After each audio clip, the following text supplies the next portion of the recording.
communications to Chinese consumers?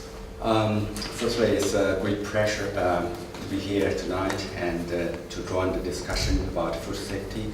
And when I got this agenda and topics from May today about tonight, I thought that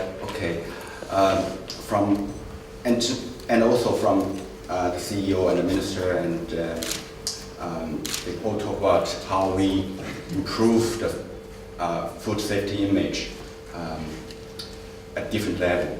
And of course, from the government level, I believe we have done a fantastic job, and also on the Frontier as a joint business in New Zealand. But also, many New Zealand companies are small in size, and I believe the communication between these smaller companies to Chinese companies are also very important.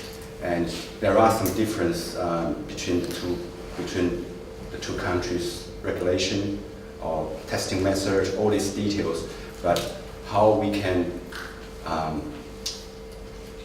transfer the knowledge we have in this industry in New Zealand to Chinese industry is very important. It's come to a different level of communication.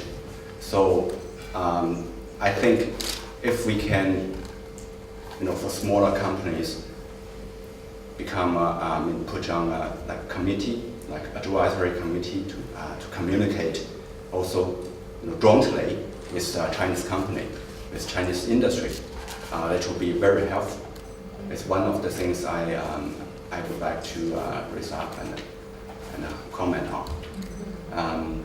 Another thing I think is something to do with the experience as well, because in New Zealand, actually many aspects in the industry, especially in the dairy industry, New Zealand is much more advanced, no matter in the process technology, quality systems, traceability, but these need to be well communicated. It's not only the culture things, but also the knowledge.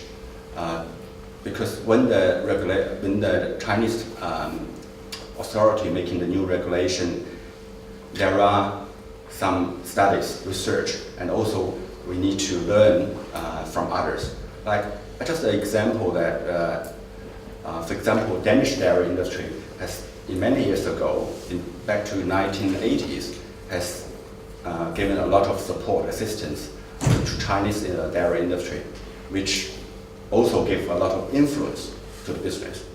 Even now, today, many people in China in the dairy industry are proud of having been working on this project. It's we call it Anda 200-ton dairy factory.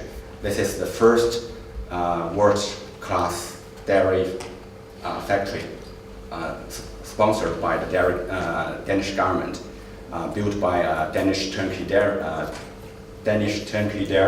It's a very famous one.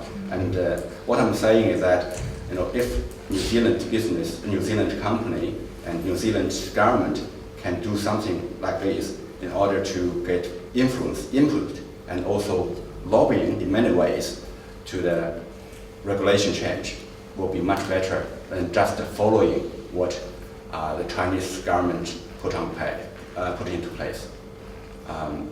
Because I think that will be more positive and I would say constructive, and also bring up the level of understanding and the standard of Chinese industry. Great, thank you very much.